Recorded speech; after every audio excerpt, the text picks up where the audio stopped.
First Lady Jill Biden is facing accusations of racial stereotyping for comments she made while speaking at a Latino outreach event yesterday. Let's watch. But we can't get those things on our own. Raul helped build this organization with the understanding that the diversity of this community, as distinct as the Bogotas of the Bronx, as beautiful as the blossoms of Miami, and as unique as the breakfast tacos here in San Antonio. Stand by. Is your strength. In response to the First Lady's comments, the National Association of Hispanic Journalists tweeted, quote, NAHJ encourages Flores and her communications team to take time to better understand the complexities of our people and communities. We are not tacos. A spokesperson for Jill Biden tweeted, the First Lady apologizes that her words conveyed anything but pure admiration and love for the Latino community. This latest snafu comes just a day after new polling from the New York Times and Siena College reveals that among Hispanics, President Biden's job approval rating has sunk to 32%, down 31 points since the start of his presidency. That's comparable to his performance among whites. In that same survey, 39% of Hispanic respondents said that if the 2024 presidential election were held today, they would vote for former President Donald Trump. That's compared to only 42% who said they'd vote to re-elect Biden. No bueno. Joining us to weigh in is our rising panel. Colin Rogero is a Democratic strategist, and Abraham Enriquez is president of Bienvenido. Welcome to you both. So, Colin, I'll start with you. What is going on? Did you think this was as disastrous as it was perceived, or do you think people are making something out of nothing? I think it's a little bit of both, to be 100% honest about this. I think people are making a little bit of a bigger deal than they should be. And they've taken a lot of what she said literally out of context. She started the conversation by saying the diversity of the community, right? But I think, look, this represents a problem that exists in all organizations, right-wing, left-wing, and often at the corporate level, that there are not enough Latinos in the rooms in any of these places. We're not represented in an equal number to what we represent in society, in positions of leadership, and throughout all of every organization that exists in this country. And that's a problem. And if you have us in the room, we'll be much better at giving you guidance on what is culturally appropriate and what is not. Now, I understand what she was trying to do, but using a food reference to represent the Latino community, because look, we all eat different kinds of foods. Even if we're Caribeños, like we all eat different things. And so I think it's a fraught with potential error anytime using food as a reference, especially tacos. Yeah, Colin, I agree with you that this does seem to be about something bigger than this one incident. Now, I take your point that having more Latinos in the room might help, but I gotta say, from my own perspective of often being the Black person in the room, it's a heavy burden to bear being asked, like, is this going to offend the Black community at large? I don't know, there's diversity among it. And I think part of the problem is this kind of essentialization that happens in these spaces where one person's view is meant to, reflect the broader community, where communities are seen, racial groups are seen in these kind of vague community terms that can be typified by this bodega or that food item and all of these other kinds of things. And that kind of reductive way of looking at communities is exactly why so many people are turned off by this kind of Democratic Party politics that seems to emphasize kind of group identity over anything substantive. And, folks have made the point that this is a corporate sponsored event. They're here talking about, in some ways it seems, these superficial aspects of, a diverse ethnic group, because they are not being asked to talk about more pointed, specific, largely economic priorities that people who constitute that group actually are interested in. I mean, what do you make of this, Abraham?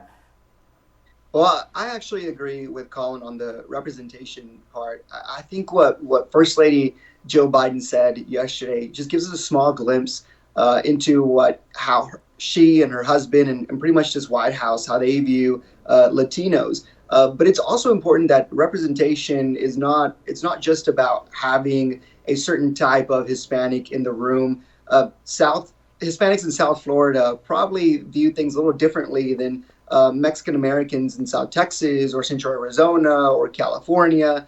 I mean, you have Cubans, Venezuelan, Puerto Ricanos, Ecuador, Guatemala, Mexico. I mean, the list goes on and on and on. But I think the important thing here is that the Latino vote is primarily independent. For the most part, Latinos really don't belong to a political party. And you're coming off an election season where a lot of Latinos feel really outcasted by both parties. And so this was a really great opportunity for the First Lady to foster and grow a relationship with a lot of these independent voters. And in fact, her rhetoric is, seemed to highlight what a lot of Latinos feel about the Democrat Party, is that this Democrat Party isn't for Latinos. And you see that when she references that Latinos, all that we're really good for are bodega workers and taco eaters, and not emphasize the fact that we can be teachers, doctors, attorneys. In the case of Mayra Flores in South Texas, congressmen and congresswomen. So I think this is a big problem when in fact it could be solved with a simple representation of the White House, getting more Hispanics out there, getting Hispanics of different cultural backgrounds to really advise and counsel the president and White House staff. Colin, what do you think explains the Democratic Party's sudden, or maybe not so sudden, massive difficulties that it's having with Latino voters? Yeah, I think that tracks along with the president's approval rating, right? I don't think you're seeing anything that's kind of an outlier there. Along with approval rating, so goes the vote. And it's not really any different than what you see the general public. And I would say one of the interesting notes there is even with a historically low presidential rating, which, look, if Joe Biden didn't have bad luck, he might not have any luck at all, considering all the things that he's had to face in the early days of his presidency. He's still beating Donald Trump. So head to head, we're still winning. And I think it's important to note that, look, this might be the most diverse White House from a Latino's perspective that has ever existed. There's more Latinos in this White House than have ever been represented in an administration before. So they are making concerted efforts. There's also more elected Latino Democrats than there are Republicans. So, I think there is a diversity issue on both sides in terms of representation, but one party has been far more accepting of the Latino community from the beginning than the other. And I think that doesn't mean that both parties shouldn't be making outreach. They absolutely should. Right. And there should be more people representative in the room. And to your point, not one, but multiple. Yeah, I got to say, it's difficult for me to swallow. I relate. But look, at the end of the day, you have the most diverse cabinet. The Democrats will sing the song all day and night about how this is the most representative cabinet that's ever existed, the most representative administration that ever existed. And it seems to me that you have two issues going on here. One is that oftentimes the people who are from the historically marginalized group aren't necessarily themselves part of the economic class that many people in historically economic groups are in, and don't actually represent them on that basis. The basis on which they tend to represent them are these kind of virtue signaling moments where they say, like tacos, it's superficial because the representation itself is superficial. And what I've noticed, for example, as a Black person in the 2019-2020 cycle is there are like signifiers that clearly some memo went out and everyone is like, this is what you say to make Black people happy.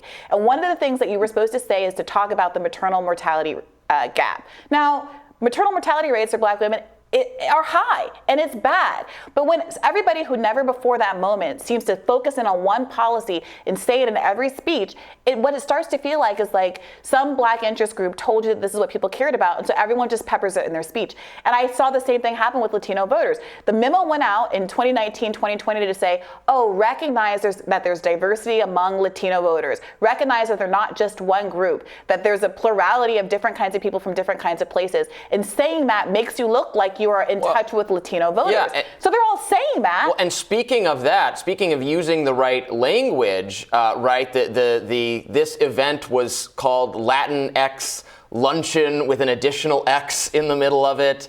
And this is a memo that went out, right, to use the X kind of language. I think that's a memo that went out not because even it was asked for by many Latino people. I've seen the polling on how many people in the Latino community respond to that kind of language, and it's like single digits. Abraham, what do you think about this new kind of the Latinx debate and how I think it's emblematic of a kind of messaging problem the Democrats have and maybe don't even, or the media or the elite media type people, a problem they have that they don't even realize they have? Well, exactly, and I think that was the very first problem in this situation. The first lady going to a luncheon where conservative Hispanics weren't welcome. I mean, anything to do with Latinx is really isolating to that independent conservative Hispanic voter. Less than 2% of Latinos actually identify with the Latinx term. But listen, we can talk about representation. The entire White House could be filled with Latino staffers, advisors, and counselors to the president. But that really doesn't matter. I think policies matter the most. And when you look at this administration, when you look at President Biden talking about the Latino vote, Democrats and this president want to force the idea that Latinos, we care about climate change, we care about gender pronouns, we care about open border policies. When in reality, you go down into Latino communities and economic opportunity, education, and security are the top issues.